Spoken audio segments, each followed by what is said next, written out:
Bueno, reciban todos un cordial saludo desde FTI. El tema de hoy es muy chévere, doctora, y eso aplica para todo lo que la doctora dicta aquí en FTI, que es la parte de criminología.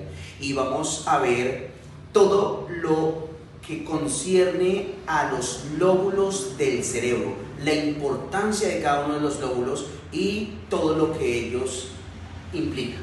¿Listo? Correcto. Perfecto, pues vamos a comenzar de afuera hacia adentro, de lo macro a lo micro, si te parece. Claro que sí. Bueno, hoy vamos a ver, aquí como ustedes se dan cuenta, tenemos un cráneo, ¿cierto? Una región craneal que es muy dura. Sin embargo, pues aquí podemos observar muchísimas, digamos que fenómenos en el momento que se lesiona el cráneo como tal y llega más hacia adentro. Entonces, Doc, cuéntenos, esta parte del cerebro, esta parte del cráneo, ¿qué tan resistente es? Gracias por el espacio, bienvenidos a este tema tan importante y fundamental. Sí, efectivamente, lo que nosotros conocemos como el cráneo que cubre desde el plano craneométrico, ¿sí?, hasta la parte posterior que cubre el lóbulo frontal y por supuesto gran parte del cerebelo, que lo vamos a ver más adelante, es muy resistente, ¿sí? Tiene una función principal. Ella se encuentra por supuesto rodeada de lo que conocemos como la materia gris, encargada de sentir, de pensar, ¿sí? Tiene un tamaño de 3 milímetros, muy importante para la criminología, porque en ella nosotros sabemos si la persona distingue el bien del mal. Es 3 milímetros de espesor. De espesor. Ok, siempre es bastante. O sea, nos cubre o nos protege muchísimo. Muchísimo, sobre todo al cerebro, que es lo más importante. Okay, claro, el cráneo tiene esa función, no solamente de mantener fijo el cerebro dentro del cráneo, sino que obviamente pues ella, su estructura está hecha prácticamente para eso. Ok, y después de este recubrimiento óseo que es muy resistente, como ya lo nombramos, ¿qué sigue después? La dura madre. La dura madre. Muy importante para la criminología y la criminalística. La dura madre es una de las capas, ¿sí?, más extensa, firme y resistente de las meninges, ¿sí?, que es la encargada de proteger por supuesto el cerebro y la médula espinal. Tenemos 3 meninges, que es la dura madre por supuesto, la aracnoides, entendiéndose que la dura madre es la más gruesa. La aracnoides, por supuesto que también forma parte de esa parte importante, y tenemos también lo que son las sedas venosas, que también recubren esta parte de la dura madre. Función principal de la dura madre: proteger al cerebro de golpes y traumatismos, también mantenerlo fijo. Por eso es que es muy importante para la criminología. ¿Por qué? Cuando nosotros hablamos de esta capa, ella nos permite conocer traumas cráneoencefálicos, como por ejemplo caídas, accidentes, ¿sí? Y en el caso de las hemorragias, por ejemplo, los hematomas subdurales, las contusiones, que es donde queda la sangre entre la dura madre y el cráneo, ¿sí?, en esa base que queda en el medio, en esta sutura tan importante, en la línea amarilla que podemos ver a continuación. Allí eso se llama hematoma subdural, y adivinen qué, solamente se refleja en 3 tipos de casos violentos: violencia intrafamiliar, accidentes u homicidios. Entonces, por eso es que es muy importante para la criminología, y por supuesto también es más importante para la criminalística, porque ellos son los que van construyendo los hechos paso a paso. Ok, eso quiere decir, doctora, que la dura madre y las meninges son membranas que recubren el cerebro, que van dentro del hueso, ¿cierto? O sea, por dentro del hueso, pero que recubre al cerebro totalmente. Completamente. Claro. Perfecto, listo. Ahora ya extraímos todo lo que es la parte ósea, ¿cierto? Ahora quitamos o extraímos lo que son las membranas, y después de eso viene ese órgano tan importante que es el cerebro. Hablemos del cerebro con relación a la criminología, a la investigación criminal. Digamos que está dividido, ¿cierto? El cerebro está dividido ¿por qué está dividido? Se le llaman sesgos cerebrales, que son líneas que consideramos nosotros en medio de nuestra ciencia como imaginarias, pero no lo son. Vamos a hacer ahorita la demostración a través del cerebro para que podamos ver ese sesgo principal que divide dos hemisferios, ¿sí? Izquierdo y derecho. Algo muy importante que quiero mencionar, y lo voy a hacer con esta estructura muy importante que refleja la parte del cráneo. Nosotros tenemos algo que se llama glabela. La glabela, sí. Ya se encuentra por encima de la implantación de la nariz. Ella cumple una función principal en el ser humano. Es un punto craniométrico. Sí, es un punto craniométrico que nos indica a nosotros en la criminología y por supuesto en la criminalística si es hombre o mujer en el hallazgo de restos óseos humanos. ¿Por su protuberancia? Por la protuberancia. Si es muy protuberante en el cráneo, obviamente pues está referida a la de un hombre, y en la mujer es obviamente mucho más plano. También es importante mencionar que la glabela cumple una función diferente también, no solamente en la criminalística, sino que ella se encarga de secretar un líquido blanquecino que se encarga de lubricar el ojo. Por eso es que es tan delicado y también muy importante para la criminalística, porque ella nos permite ver cuando la persona tiene más edad pero se aplicó botox. Entonces, un dato muy interesante. Lo podemos reflejar a través de la glabela también. La glabela queda exactamente acá. Por encima de la implantación de la nariz. O sea, al lado de los surcos. De los surcos oculares, aquí, directamente aquí. Y obviamente pues lo podemos ver nosotros reflejados en nuestro rostro. Por eso es que dicen que el rostro de la mujer es más suave, tiene facciones más definidas que en el hombre. Igual pues el hombre, aun cuando tenga cejas pobladas o no, se le hace visible la glabela. Pero también podemos determinar que la glabela está ubicada en el hueso frontal. Total. Y ahí es súper importante porque nos refleja tipo de golpes, cuando la persona tiene pérdida de memoria, que pues lo vamos a explicar ahorita a través de la división de los glóbulos. Listo. Ahora sí, doctora, comenzamos con el cerebro como tal. Entonces, el cerebro está dividido en dos hemisferios. En dos hemisferios. Hemisferio derecho y hemisferio izquierdo. Cuéntenos eso, que el hemisferio izquierdo maneja la parte derecha y el hemisferio derecho la parte izquierda. ¿Por qué? Porque es una circuncisión normal de la ciencia en donde uno tiene como base el arte, la creatividad, que la persona sea un poco más artista, ¿sí? Y el otro hemisferio se encarga de la parte más matemática, más analítica, y sí, es cierto, en algunas personas funciona diferente que en otras. No quiere decir que esto mida la inteligencia, eso hay que destacarlo muy bien. Cada uno a su forma puede desarrollar el cerebro, porque no va ni siquiera en el tamaño, va en lo que él va haciendo a lo largo de los años, en lo que va madurando con el tema de la conexión neuronal, de cómo lo trabajamos, si le ponemos más compromiso cognitivo en el trabajo que hacemos, a través del estudio. Recuerden que el cerebro aprende más cuando enseña, en un 80%. Claro que sí. Entonces, cuando nosotros lo mantenemos activo de esta manera, pues podemos trabajar ambos hemisferios. Tampoco tiene absolutamente nada que ver que la persona sea diestra o sea derecha.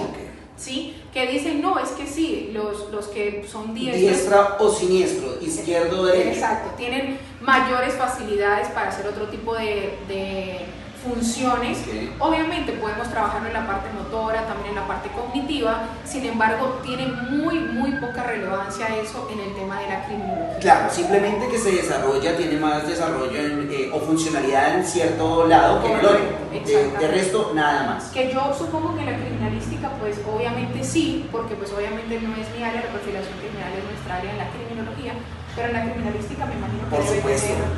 Una connotación supremamente importante, porque allí podemos establecer si el agresor, ¿cierto?, era diestro o siniestro, o sea, era zurdo o derecho, y eso se determina, por ejemplo, le voy a dar un ejemplo. Tenemos acá esta cara, o esta cara más bien. Si tenemos esta cara, está completamente diferente, al contrario a mí. Si yo doy un golpe, ¿cierto?, le doy el golpe al lado contrario de mi puño. Eso quiere decir que si yo soy derecho, él recibe el golpe en el lado izquierdo, y si soy zurdo, pues recibe el golpe en el lado derecho. Y así con muchísimos más elementos contundentes o elementos que podrían hacer daño a otra persona. Importante, la diferencia entre la criminología y la criminalística. Claro que sí. Bueno, vamos a hablar, ya que estamos hablando de eso, Doc, yo quisiera saber cuánto pesa un cerebro humano como tal. Depende primero de la edad. Es muy importante mencionar que en los bebés de 300 a 400 gramos, ¿sí? Ya cuando están un poquito más grandes, entre los 5 y 6 años, el cerebro comienza a adoptar ya su tamaño, el 90% de su tamaño normal, completo, como el de un adulto, que sería entre 1,3 kg y 1,4 kg.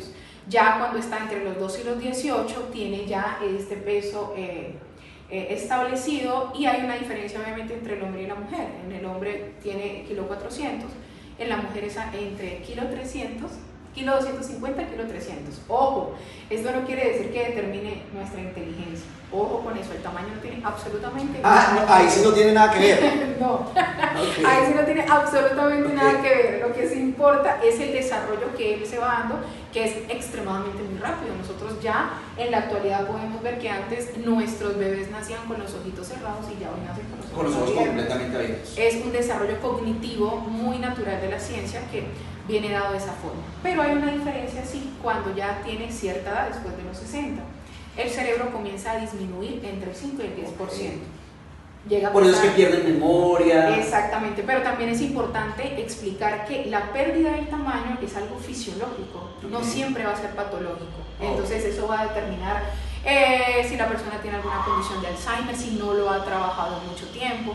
Las personas creen que no es importante estudiar, el leer, y eso pues también le ejercita el cerebro, así lo ejercitamos. Y obviamente pues también el deterioro cognitivo se da producto del consumo de alguna sustancia que cambie el funcionamiento del sistema nervioso, como ya sabemos cuáles son, incluyendo el alcohol. ¿Sí? Muy, muy importante el tema del alcohol. Cuando es progresivo, ¿no? Sí, totalmente cuando es progresivo. Aquí tenemos, Doc, un cerebro humano real. Eso quiere decir que este está pesando aproximadamente entre kilo y 200, kilo 300 más o menos. Correcto. Este cerebro es de una persona de sexo masculino, ¿cierto? No lo vamos a sacar pues para no contaminarnos, pero sí me gustaría que nuestro camarógrafo se acercara y revisáramos aquí esta parte tan hermosa como lo es el cerebro humano.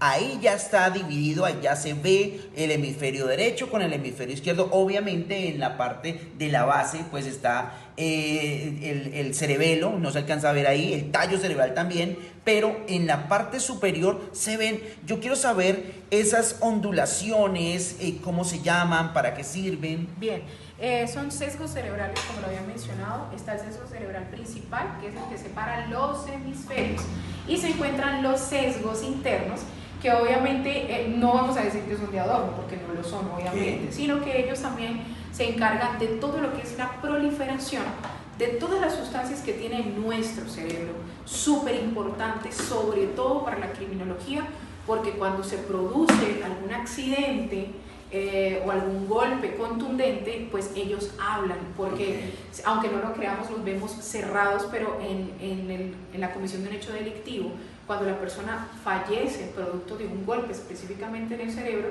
esos sesgos se abren. Y cuando llega a cierta edad, sobre todo en el Alzheimer, ellos se van separando mucho más y se ve mucho más el deterioro cognitivo. ¿Eso dónde se ve? ¿Dónde podemos ver eso?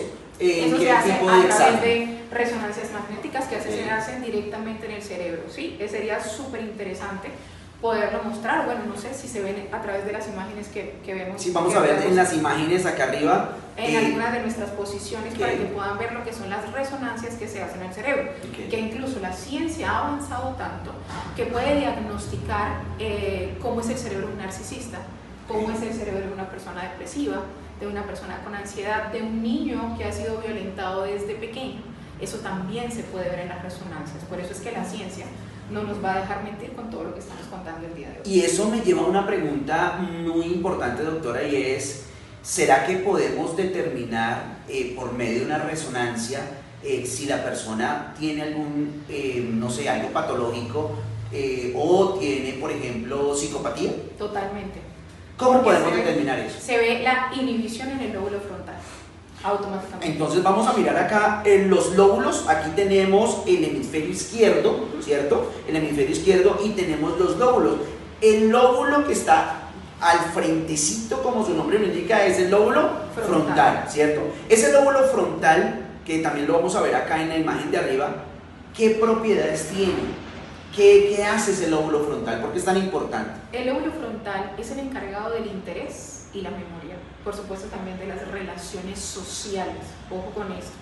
Es súper importante porque desde niños, desde que estamos pequeños, este mensaje es para las mamitas, hay que proteger a nuestros hijos de golpes que se puedan dar allí porque más adelante van a presentar problemas de conducta, eso es importante.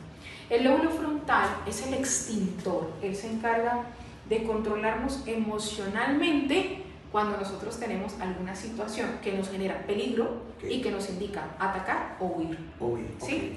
¿Qué pasa? Para la criminología es súper importante el lóbulo frontal. Cuando el lóbulo frontal tiene alguna connotación o alguna falla, hablemos de forma coloquial, nosotros podemos darnos cuenta que la persona es impulsiva y automáticamente podríamos decir que en la psicopatía, en el trastorno de personalidad antisocial, el lóbulo frontal siempre tiene un compromiso del 70%. ¡Ah, caramba! Muy importante. Sí. Por eso es que es importante que todos los que trabajan en el área de la seguridad tengan en cuenta que una persona que se encuentre en un proceso de volatilidad no puede ser intervenida con una sola persona, tiene que ser una o varias. Y eso también lo altera, que es importante mencionarlo, el consumo de tetrahidrocannabinol. Ahí también altera.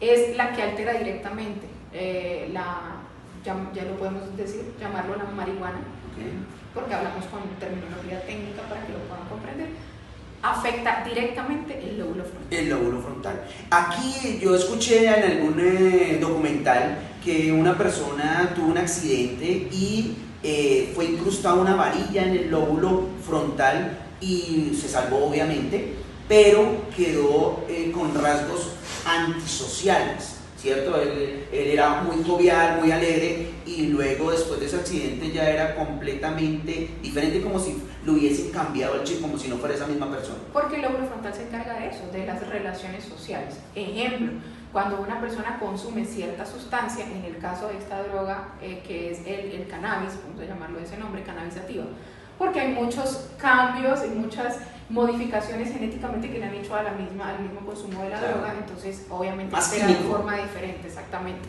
O que las llevan hasta invernadero y ellas suben su potencia al 7-8%.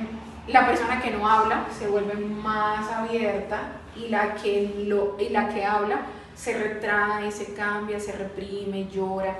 Entonces es importante también conocer eso y obviamente pues el documental está en lo cierto. La persona automáticamente cambia incluso su estilo de vida. Ok, perfecto.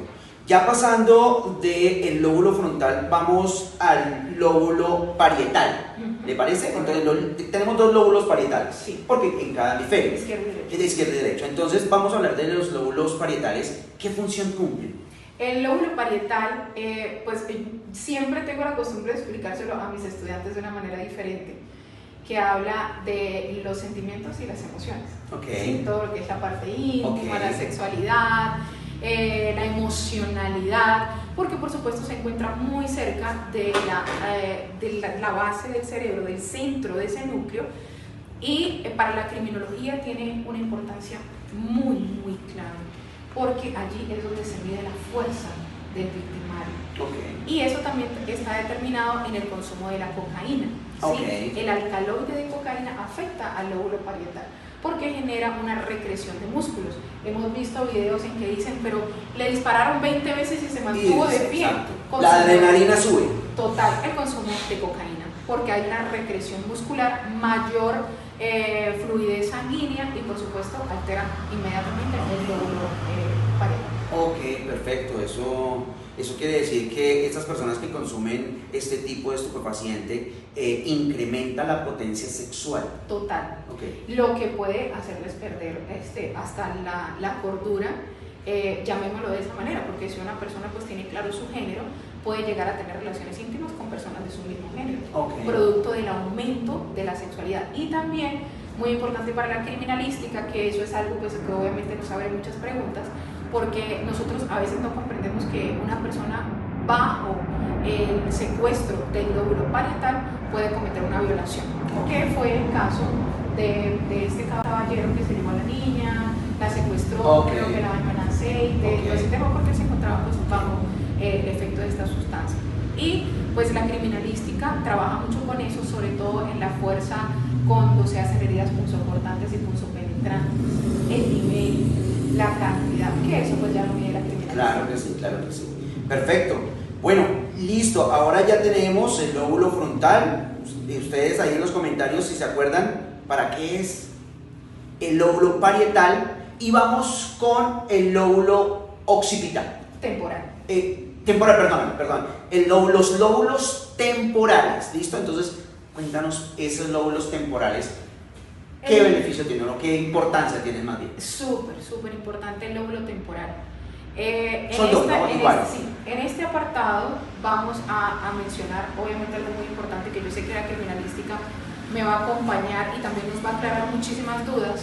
Entre esas, porque cuando una persona se encuentra en un accidente de tránsito, sobre todo los motorizados, no podemos quitarles el casco de forma inmediata, a menos que la persona no pueda respirar, que tenga vómito. Obviamente sí hay que retirarlo, pero no lo puede hacer cualquier persona.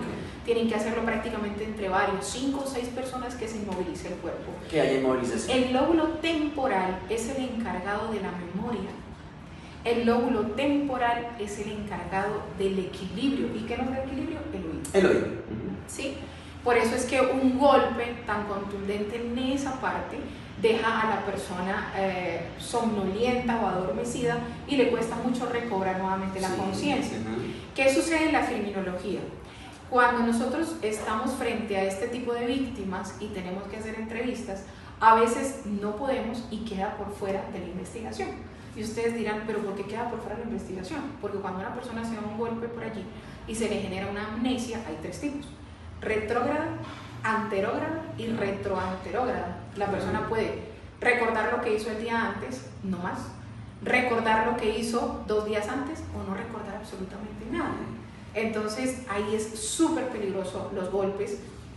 Para la criminología es fundamental, porque nosotros, si en una entrevista y que la persona se encuentre realmente sin que haya una inflamación a ese nivel del cerebro, no podemos obtener ningún tipo de información. Claro. Y los procedimientos se caen. Se caen, claro, completamente. Pero ahí me genera una pregunta, doctora, y es, esto si es si es un golpe, pero ¿qué pasa con una patología? ¿Influye también alguna patología para que este lóbulo temporal también tenga inflamación y tenga consecuencias de pérdida de memoria? Sí, total. Por ejemplo, cuando las personas son hipoacúsicas, tienen esa inflamación o esa ausencia del sonido y hacen lo que nosotros llamamos, para las personas que no pueden ver, la ecolocación auditiva, la ecolocación visual, la ecolocación de otros sentidos, que permite que la persona obviamente siente, hay una inflamación, hay una discapacidad, y obviamente también eso puede ser un atenuante en un proceso de probar en un hecho delictivo. Algo también muy importante del lóbulo temporal es que a él lo afecta el consumo del alcohol directamente. Por eso es que vemos las personas cuando consumen alcohol que no se mantienen de pie, que les cuesta un poquito caminar. Es la afectación total del lóbulo temporal. Pero ojo, aquí quiero hacer una aclaración muy fuerte, y es que nosotros o los policías o agentes de tránsito no pueden llegar a un sitio y determinar que la persona tenga ingesta de alcohol simplemente porque la vea tambalear, ¿cierto? Total. Porque mira, después de un golpe también se pierde la movilidad, se pierde la memoria y demás, y pasó un caso aquí en Bogotá donde un conductor estaba como perdido, y de una vez los agentes dijeron, tienen que estar alcohol, sin hacerle ningún tipo de examen riguroso, sino simplemente dijeron, es una ingesta de alcohol, y el hombre casi le da un paro, ¿cierto?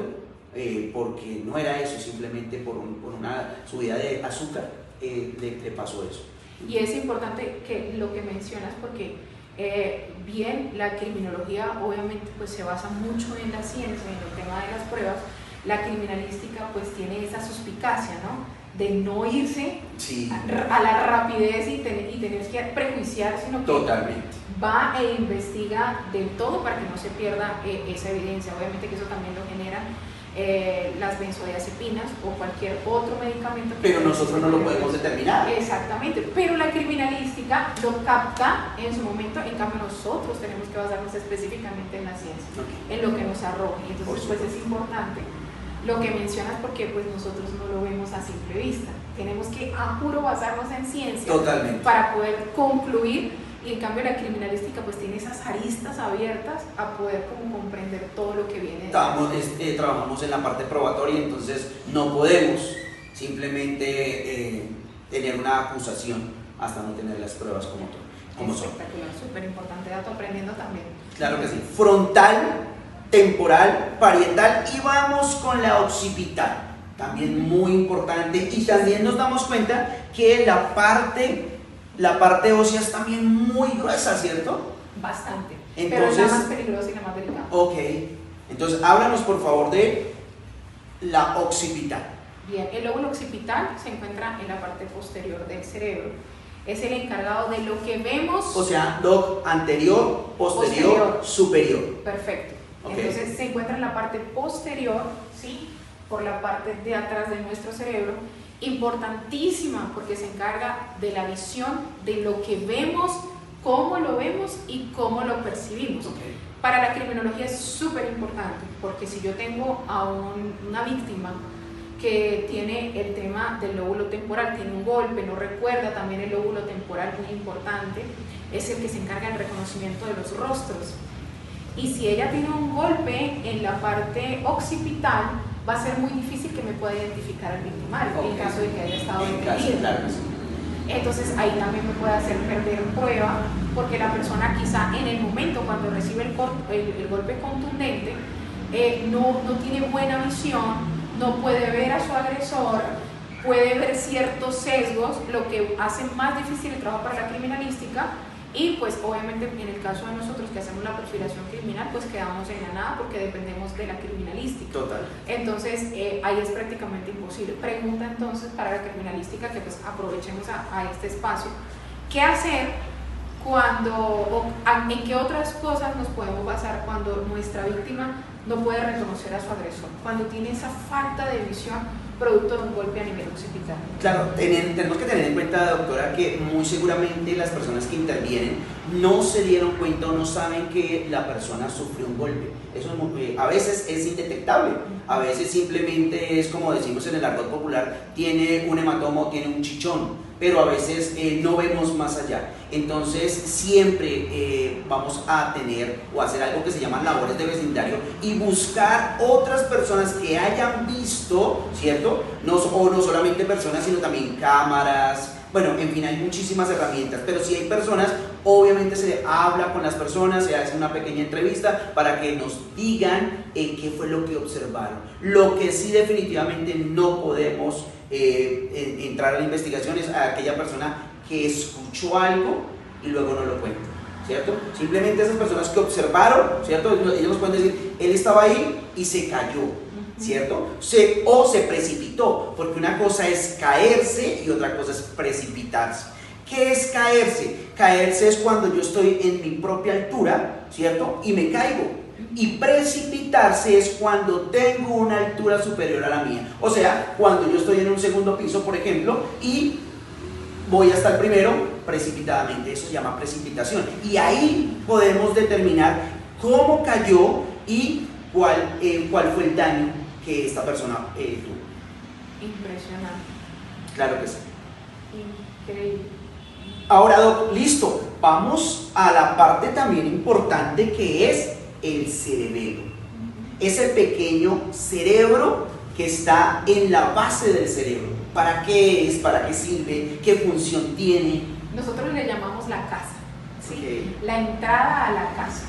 Y cuando nosotros entramos a la casa, obviamente vemos que se encuentran todos esos pisos que serían los lóbulos. El cerebelo se encuentra en la parte posterior e inferior del cerebro, es decir, por debajo del lóbulo occipital. Es súper importante, él se encarga de todos los movimientos corporales. Okay. Y aquí es importante y vamos a tener una buena cantidad de preguntas, obviamente, que podemos aclararles, las pueden dejar por supuesto y también las vamos a generar aquí en el momento, porque el cerebelo tiene una función muy importante. Él no dice qué hacer, pero sí cómo hacerlo.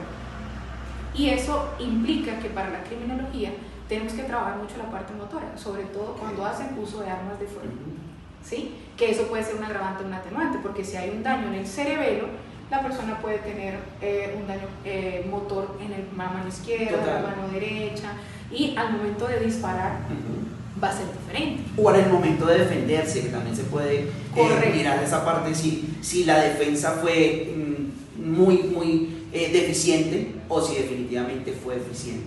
Y puede ser un atenuante o un agravante para el proceso delictivo. Claro. Entonces, el cerebelo, quizá las personas dicen, no, pero es que usar el casco no es importante. Realmente sí es importante. Lamentablemente, las campañas que se utilizan en la actualidad no son las que queremos que ejerzan el impacto, porque pues genera más impacto colocar una foto en una caja de cigarrillo y colocar en palabras pequeñas que el consumo de cigarrillo es nocivo para la salud. Y no es lo mismo que colocar, ¿sabías que? Total. Y mostrar realmente lo que genera un golpe en alguno de los lóbulos. Allí sí creo que la gente lo entendería. Sí, total. ¿Qué me llama mucho la atención del cerebelo? Que cuando se hace uso de algún tipo de arma, bien sea para defensa o para huida, no sé si en alguno de los procedimientos se mida dentro de ellos la altura. Puede ser una persona alta pero que tenga una condición, un daño en el cerebelo y pueda medirse por la cantidad de proyectiles, la distancia. No sabría cómo responderlo, porque para eso tenemos a tal expertos. Digamos que cuando nosotros tenemos alguna condición que es notable, pues digamos que por medio de mirando o investigando, porque nosotros no podemos determinar, como siempre lo he dicho, nosotros no podemos dar un dictamen ahí, sino tenemos que determinar, tenemos que mirar si las heridas, los daños que se están observando son atípicos, ¿sí? No típicos sino atípicos, sino que tienen una condición completamente diferente a lo que usualmente se puede observar. Entonces ya uno dice, bueno, esta herida o esta lesión fue provocada por una persona de una estatura así o así, o sea, bajita, alta o mediana, ¿cierto? También la fuerza la podemos notar. También, por ejemplo, la puntería también la podemos notar, ¿cierto? Sí, es súper importante. Claro, ahora, si tenemos un equipo de grabación donde esté evidenciando cómo la persona coge el elemento, cómo lo reacciona, ahí uno puede determinar muchísimas cosas. Si estaba en pleno uso de sus facultades físicas y motoras o definitivamente no. ¿Cierto? Eso también es importante. Espectacular. Miren cómo completamos la actividad que se hace en el área de la criminología y la criminalística. Si bien es cierto que toda nuestra estructura ósea y por supuesto todos nuestros órganos tienen una gran relevancia a título médico, para la criminología tiene muchas respuestas, y lo que no saben los agresores o los victimarios es que el cuerpo habla más cuando ya no respira. Totalmente de acuerdo. Bueno, Doc, entonces tenemos ya esta partecita que es muy hermosa, que se llama tallo cerebral. Ese tallo cerebral, ¿para qué es? ¿Qué funcionalidad tiene? El tallo cerebral tiene una carga extremadamente importante, sobre todo para la alimentación de toda la estructura cerebral. Ojo, hay muchos lóbulos, y por supuesto en el caso del tallo, que comparten muchas funciones que tiene nuestro cerebro, como pensar, sentir, el tema de las emociones. ¿Por qué? Porque en la punta del tallo, que es donde queda el núcleo de nuestro cerebro, se encuentra la amígdala. La amígdala, ok. Aquí no se alcanza a ver. No se alcanza a ver. Pero más o menos es como por ahí. Es el núcleo, correcto. Está ubicada a la altura del lóbulo temporal. Ok. Supremamente importante esa amígdala. Esa amígdala pienso que es como el protagonista o la protagonista de toda acción que se comete. Sobre todo de las más intensas. De las más intensas, claro que sí. ¿Qué es la amígdala, Doc? Es una estructura que tiene el tamaño, no lo van a creer, tiene el tamaño de una semilla y es el cerebro de las emociones intensas en el cerebro. ¿Qué podemos ver? También se puede ver a través de las resonancias, que podemos ver aquí a nuestros laditos, que nos indican la psicopatía.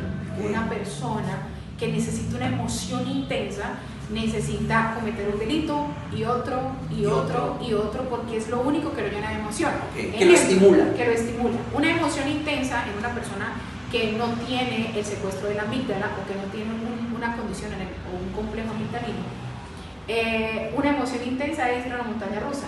Okay. ¿Sí? Claro, porque hay Una adrenalina subida y baja, eso es una emoción intensa. Para que una persona que comete delitos tenga emoción intensa, debe cometer el delito tal como él lo hace. Igual sirve para la sociopatía y la psicopatía. Recuerden que la sociopatía, el individuo es impulsivo, no premedita el crimen. En cambio, en la psicopatía sí lo premedita, lo camina, lo analiza, empieza con esta fase áurea. Cuando comete el delito, que ya pasa la fase de casa, comienza la depresión. Ya la amígdala no está funcionando. Tenemos que volverle a subir la intensidad. Por eso también es súper importante, porque nos indica a nosotros cuándo señalar a alguien como asesino serial y cuándo no. Porque si no hay emocionalidad, es un psicópata. Totalmente. Hay secuestro de la amígdala. Y cuando no, ¿y qué pasa con las personas normales? Porque nosotros también tenemos secuestro de la amígdala. Cuando nos volvemos violentos, cuando respondemos mal, cuando estamos en medio de la calle, cuando nos sentimos agredidos, cuando las cosas no nos salen bien. Sí, también hay un secuestro de la amígdala. Pero ¿quién actúa allí? El lóbulo frontal. Él es nuestro extintor y nos da el control de las emociones. La diferencia en la psicopatía, que hay ausencia del lóbulo frontal. Bueno, y ahí entonces genera la duda y la pregunta que muchos se hacen, y cada vez que hacemos seminarios, diplomados, nos preguntan lo mismo: ¿el psicópata nace o se hace? Sabía que me iban a preguntar.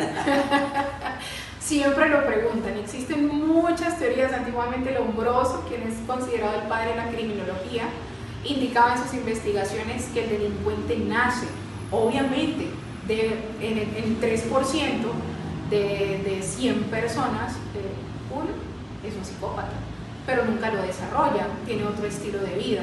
Pero existen en la actualidad muchos factores biológicos, culturales, hay teorías que sociales, por ejemplo la teoría de Sutherland, que los invito a que lo investiguen, es muy importante. Sutherland, así se escribe. Habla de la teoría de la asociación diferencial. No por vivir en un sector vulnerable nosotros estamos determinados a ser delincuentes, ¿sí? Eso también es muy importante. Entonces ya esa teoría del Lombroso queda derogada, porque tiene muchas implicaciones sociales, venir de cunas perversas, lo que llamamos de hogares desarticulados, disfuncionales, porque no es lo mismo venir de un hogar desarticulado pero funcional, ¿sí? Eso lo dejaremos para otro tema, porque también es muy importante para la criminalística. Si nosotros ponemos a interactuar lo que conversábamos del crimen organizado en la adolescencia, obviamente hay muchas connotaciones, pero ya en la actualidad hablamos de que el criminal se hace. Totalmente. Perfecto, Doc.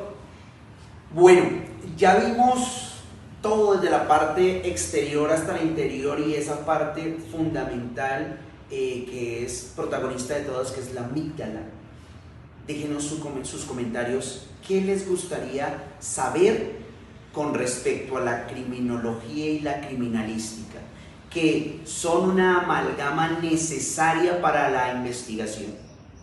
Y les pregunto yo, si vieron todo el podcast, ¿para qué sirve el lóbulo frontal y el lóbulo occipital? Los que quieran responder tienen las puertas abiertas. Les dejamos una pregunta abierta para quien lo quiera conocer, o nos lo puede preguntar o buscarlo a través de nuestras redes, y podemos dejar específicamente para un tema que no han preguntado. Entonces, ¿en qué parte del lóbulo nace la violencia? ¿Cuándo una persona se vuelve violenta? ¿Es considerado ya un trastorno de personalidad? Ahí le dejamos la pregunta. Para el próximo. Para todas las personas que nos siguen, muchas gracias. Los que no, por favor, toquen la campanita. Ahí vamos a estar. Suscríbanse y nos vemos en un próximo podcast. Chao, chao.